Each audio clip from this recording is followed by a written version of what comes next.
প্রিয় শিক্ষার্থীবৃন্দু, ইসাকপুর নদন Mannan high school কর্তৃক আয়োজিত অনলাইন ক্লাসের প্রিয় শিক্ষার্থীবৃন্দু, আশা করি তোমরা সবাই ভালো আছো। আমি আজকে অষ্টম শ্রেণীর ইসলাম ও নৈতিক শিক্ষা বিষয়ে তৃতীয় অধ্যায়ে পাঠ 3 নুনে সাকিন ও তানবিনের বর্ণনা সম্পর্কে আলোচনা করি। তোমরা অবশ্যই যে যেখানে আছো খেয়াল করে শুনবে। নুনে সাকিন কাকে বলে? যদমযুক্ত নুনকে নুনে সাকিন বলে, অর্থাৎ যে নুনের উপরে যদম থাকে ওই নুনকে নুনে সাকিন বলে। যেমন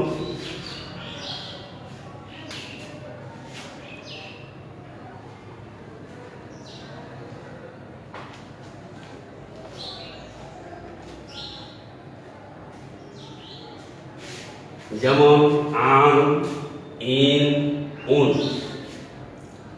হামদার উপর জবর, নুনের উপর যদম।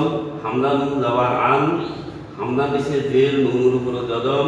হামদা নুন জে ইন, হামদার উপর পেশ, নুনের উপর যদম। হামদা নুন পেশ উন। আন, ইন, উন। তাহলে যদমযুক্ত নুনকে নুন সাকিন বলে। আর বলা হয় তানবিন বলে দুই জবর, দুই জের, দুই পেশকে তানবিন বলে।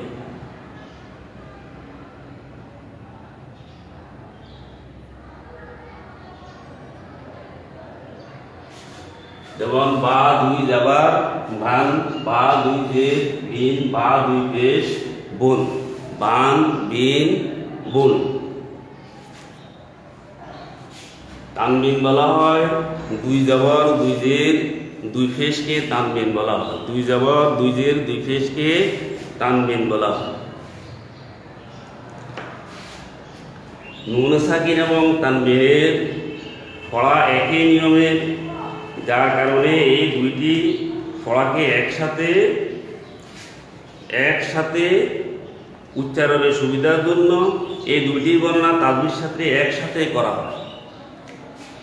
তাজবিদে নুন সাকিন ও তানবিনের হুকুম 4টি, অর্থাৎ 4টি নিয়মে নুন সাকিন ও তানবিনকে পড়তে হয়।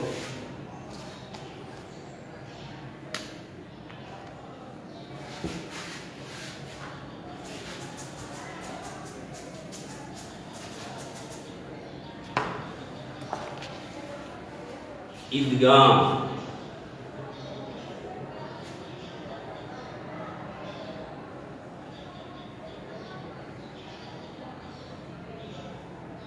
ইদগাম শব্দর ইদগাম, ইকফা।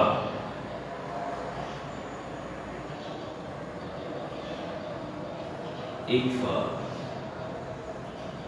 ইজহার,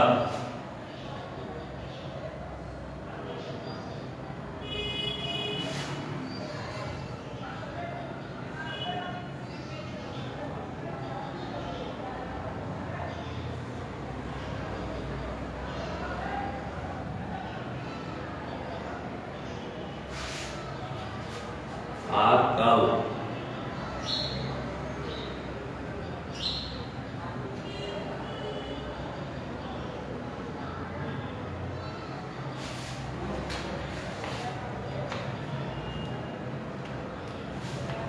এই যে ইদগাম, ইকফা, ইজহার, কাল,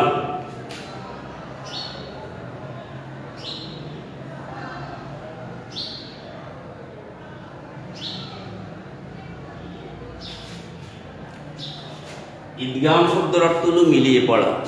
ইদগাম শব্দের অর্থ হলো মিলিয়ে পড়া। আর ইকফা শব্দের অর্থ হলো গোপন করে পড়া। ইজহার শব্দের অর্থ হলো স্পষ্ট করে পড়া। কাল শব্দের অর্থ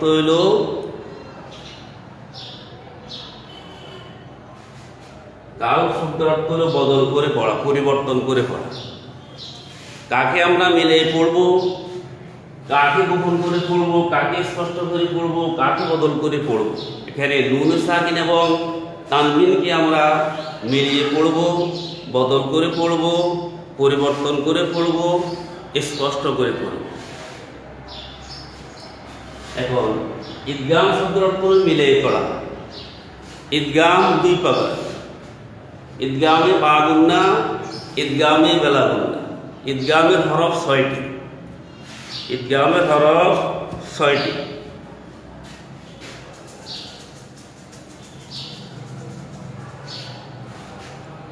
ঈদগামের হরফ 6টি।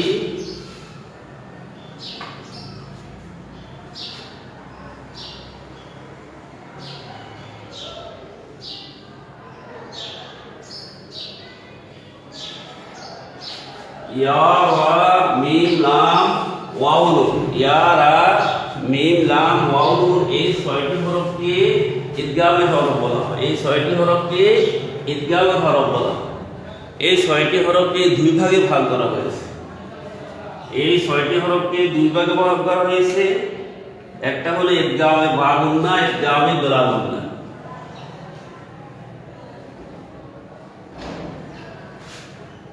গুন্না সহ ঈদগাম,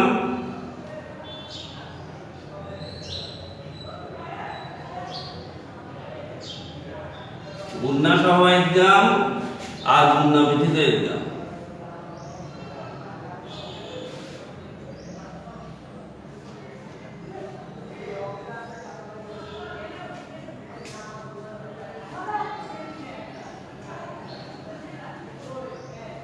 গুন্না ব্যতীত ঈদগাম।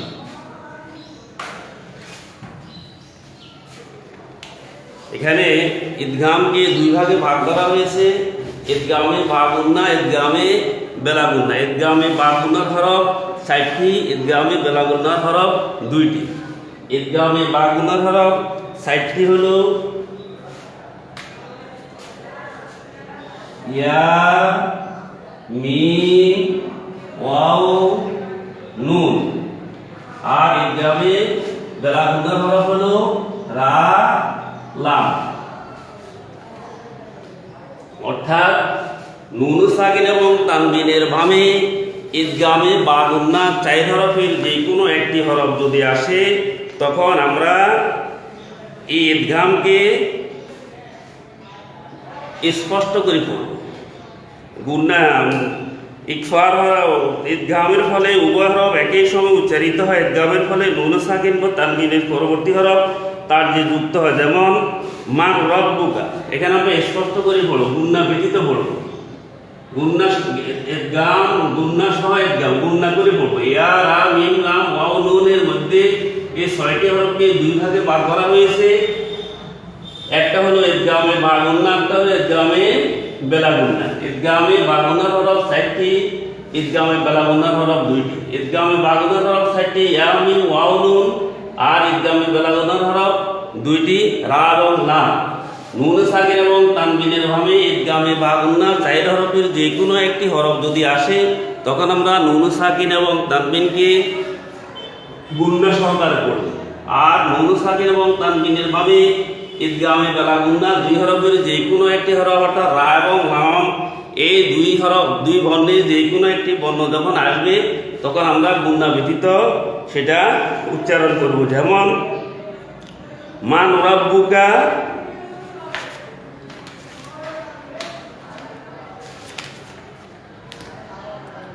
মান রব্বুকা হিত্তাতুন নাগফির লাকুম মাই ইয়াকুল মিন লাদুনকা গাফুরুর রাহিম।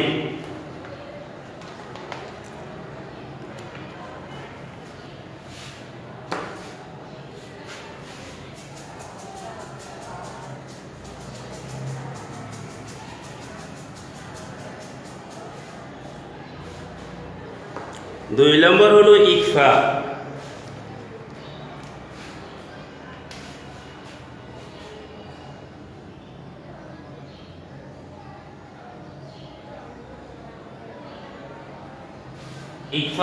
ইকফা শব্দের অর্থ হলো গোপন করে পড়া। ইকফা শব্দের অর্থ হলো গোপন করে পড়া। কাকে গোপন করব? নুন সাকিন এবং তানবিনকে গোপন করে পড়ব। ইকফার হরফ কিন্তু 15টি। ইকফার হরফ কয়টি? 15টি।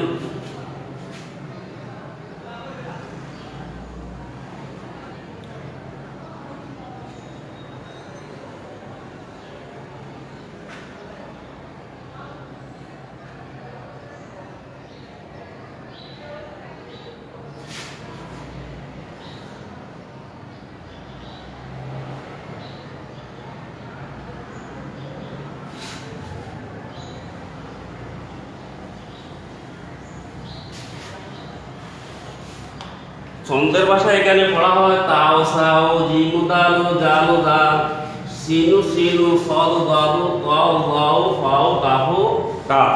এই 15টি হরফকে ইকফার হরফ বলা হয়। নুন সাকিন এবং তানবিনের ভামে ইকফার এই 15 হরফের যে কোনো একটি হরফ আসলে আমরা নুন সাকিন এবং তানবিনকে নাকের বাঁশিতে গোপন করে এক আলিফ টানিয়া পড়িতে হইবে। এক আলিফ টানিয়া কি করতে হবে? পড়িতে হবে। যেমন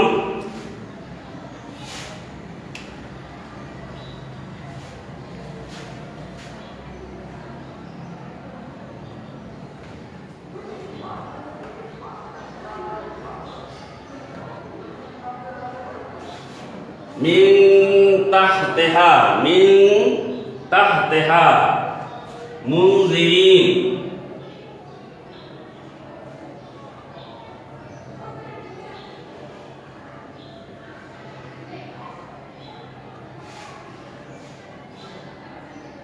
মুনজিরিনা, মুনজিরিনা এখানে নুন সাকিনের পরে কি আছে? যা আছে।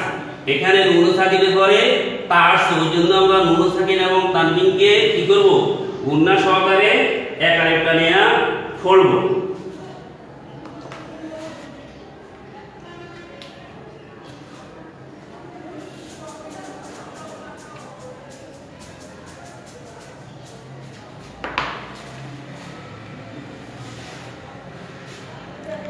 নুন সাকিন বা তানবিনের পর ইকফার হরফ থেকে যে কোনো একটি হরফ এলে উক্ত নুন সাকিন বা তানবিনকে চন্দ্রবিন্দুর উচ্চারণ করার মতো নাসিকা সংযোগে গোপন করে এক আলিফ পরিমাণ দীর্ঘ করে পড়াকে ইকফা বলে।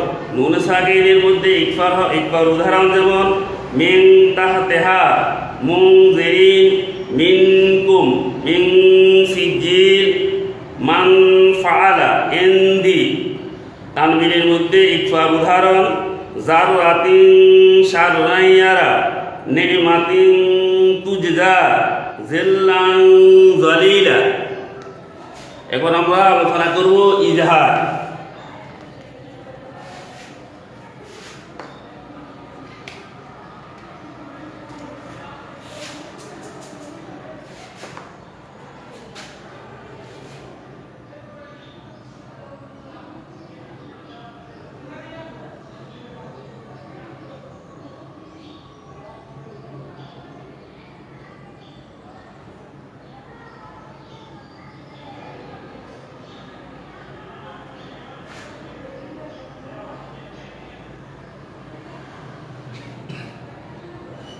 ইজহার শব্দের অর্থ হলো স্পষ্ট করে পড়া। ইজহার শব্দের অর্থ হলো স্পষ্ট করে পড়া। ইজহার শব্দের অর্থ স্পষ্ট করে পড়া, প্রকাশ করে দেওয়া ইত্যাদি। তানবিনের পরিভাষা নুন সাকিন বা তানবিনের পর ইজহারের কোনো একটি হরফ আসলে ওই নুন সাকিন বা তানবিনকে গুণনা না করে স্পষ্ট করে পড়তে হবে। যেমন নিজ মাখরাজ থেকে পড়তে হবে। ইজহারের হরফ মোট 6টি। ইজহারের হরফ 6টি। হামজা, হা, আইন, হা, গাইন, খা। হামজা, হা, আইন, হা, গাইন, খা। এই 6টি হরফ ইজহারের হরফ। ইজহারের মোট 6টি হরফ হামজা, হা, আইন, হা, গাইন, খা। উদাহরণস্বরূপ যেমন মিনহুম,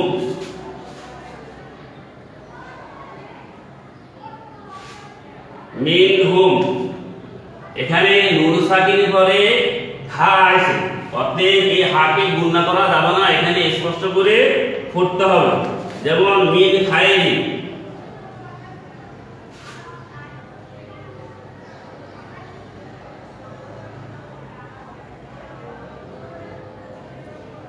মিন খায়রি এখানে নুন সাকিনের পরে খা আছে, অতএব নুন সাকিনকে গুণনা করা যাবে না, স্পষ্ট করে পড়তে হবে।